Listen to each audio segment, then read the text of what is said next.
Aqui você ouve as notícias que os outros não dão. Jornal Brasil Atual.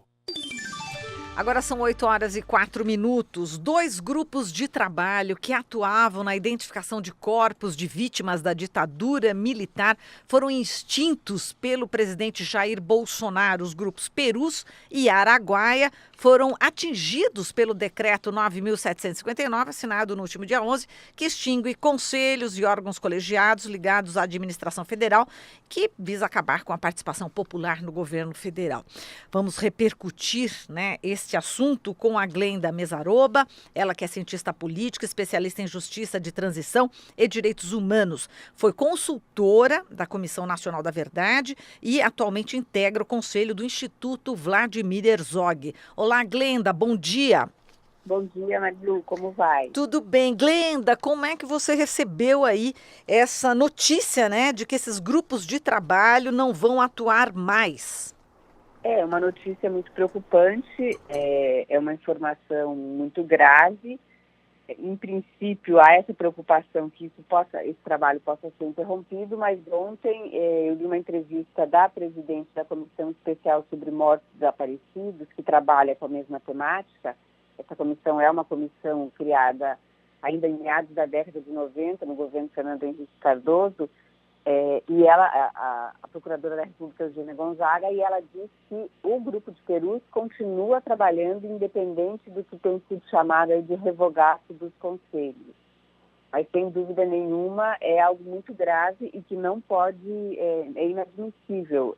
São 2 grupos de trabalho que precisam continuar funcionando até que cumpram com seus objetivos, ou seja, localizar e identificar as vítimas da ditadura, No caso do Grupo de Perus, ele já trabalha com o universo de despojos das vítimas, São conjuntos de ossadas que foram encontradas também na década de 1990 em valas clandestinas no cemitério de Perus, aqui em São Paulo, por isso chama Grupo de Trabalho Perus. Essas ossadas, elas não estavam identificadas, em alguns casos elas estão misturadas, restos mortais de várias vítimas que se imagina da ditadura. De qualquer maneira, são vítimas, provavelmente todas, da violência do Estado brasileiro, e elas precisam ser identificadas para que os seus despojos possam ser devolvidos aos familiares dessas vítimas. Então, o trabalho desses 2 grupos é fundamental. No caso do Araguaia, são os integrantes que ficou conhecido como a Guerrilha do Araguaia, que era um movimento de resistência à ditadura, e que também estão desaparecidos desde a ditadura. E também precisam ser localizados, identificados e devolvidos aos familiares para que seja cumprido aquele direito universal, que é o direito de velar e enterrar os entes queridos. Exato. Agora, esses GTs, eles estão ligados à comissão especial, sobre mortos e desaparecidos políticos, que agora estão no guarda-chuva aí do Ministério da Mulher, da Família e dos Direitos Humanos, E essa comissão, e aí a gente pode falar desses GTs que estão ligados, eles existem por uma determinação da Justiça, Glenda? É grave agora extinguir por decreto, O grupo de trabalho Perus, especificamente, existe por uma decisão da Justiça, mas ainda a questão é maior. A Comissão Especial sobre Mortos Desaparecidos, como você disse, ela está vinculada ao Ministério, esse novo Ministério, que era inicialmente foi a Secretaria Especial dos Direitos Humanos, depois foi mudando de denominação. Porém, essa Comissão Especial sobre Mortos Desaparecidos, ela é um órgão do Estado brasileiro, ela não é um órgão de governo. Em princípio, de acordo com a legislação que criou a comissão, ela existe para além de governos. Então, o fato da gente ter, nesse momento, um governo que não respeita os direitos humanos, não mostra preocupação com a vida e a dignidade humana, que em qualquer sociedade devem ser sempre lembrados como os maiores valores que se precisa cultivar. Então, é nessa perspectiva que a gente tem que colocar essa questão. A Comissão Especial sobre Mortos Desaparecidos, ela existe para além do governo, é um órgão de Estado. Já foi criada e concebida, dada a sua importância nessa designação, nessa dimensão. Ela foi pensada para exatamente não ficar à mercê de eventuais governos que pudessem não ter essa preocupação e esse cuidado com o respeito à vida e à dignidade humana.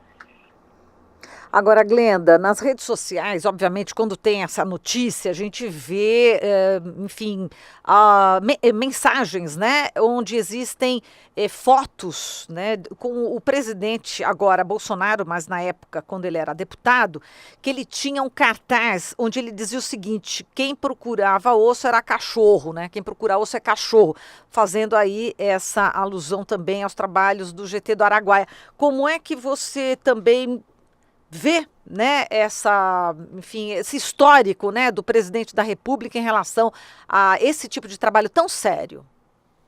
Esses são comportamentos desprezíveis da perspectiva da solidariedade humana, né? Nenhum ser humano deveria se comportar dessa maneira. Se alguém que hoje ocupa o cargo de presidente da República já se comportou assim ou se comporta, naturalmente é algo condenável, lamentável, execrável, é algo muito chocante. Mas, para além disso, né, para além da gente se deter no comportamento de uma ou outra pessoa que não vê a vida como um valor principal, o que a gente precisa ter em mente é que a gente vive num país muito violento. Nós tivemos uma ditadura militar onde a vida, a dignidade humana e a integridade física foram desrespeitadas, onde foram cometidos crimes, foram cometidas graves violações de direitos humanos. E é por isso que a gente ainda hoje, passados tantos anos, mais de 50 anos do golpe de Estado, a gente precisa lidar com esse legado.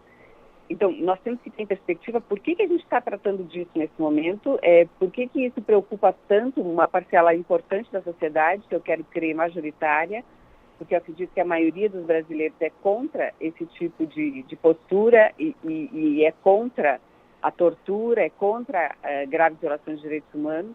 Então, a gente teve, é por isso que a gente está lidando com isso hoje, porque a gente teve uma ditadura e o Estado, no caso, os militares optaram pelo uso da violência, não era necessário usar a violência, foi uma escolha que os militares fizeram durante a ditadura, assim como hoje a gente vê quando a polícia exagera nas ações, determinados grupos de policiais, que também, quero crer, tenho certeza, são minoritários, é sempre uma opção que se faz. Então, não dá para pensar que a gente vai ter um país mais pacífico, a gente vai conseguir atingir números de graus de violência mínimos, como são as nações ditas mais civilizadas que a nossa, agindo dessa maneira, quer dizer, destruindo grupos de trabalho que têm uma missão a cumprir por causa de crimes ocorridos na ditadura, ou tendo posturas agressivas na esfera privada ou mesmo na esfera pública. Há toda uma questão muito maior que perpassa esse debate que a gente está tendo sobre a extinção do grupo de trabalho Perus ou da guerrilha do Araguaia. E é isso que eu acho que cada cidadão tem que ter em perspectiva em mente. Que sociedade a gente quer, em que sociedade a gente quer viver e quer que os filhos vivam. Certamente não é uma sociedade armada até os dentes. Exato, e esse trabalho é muito importante. Só no ano passado, né, houve a identificação dos restos mortais de Dimas Antônio Casemiro e Aloísio Palhano Pedreira Ferreira, e é um trabalho minucioso, né, de profissionais, de cientistas, é um trabalho muito sério, e isso não pode realmente terminar. Como você disse, a Eugênia Gonzaga falou que vai continuar no GT, aí o de Perus ele vai continuar, e do Araguaia não vai, é isso? Sobre o Araguaia, eu não vi nenhum posicionamento, Tá. mas eu acredito que a postura vai ser a mesma. E, de fato, esse trabalho de análise das ossadas é um trabalho muito sofisticado. Alguns países têm uma tecnologia de ponta, nós, infelizmente, não temos, e isso também é importante que se construa aqui.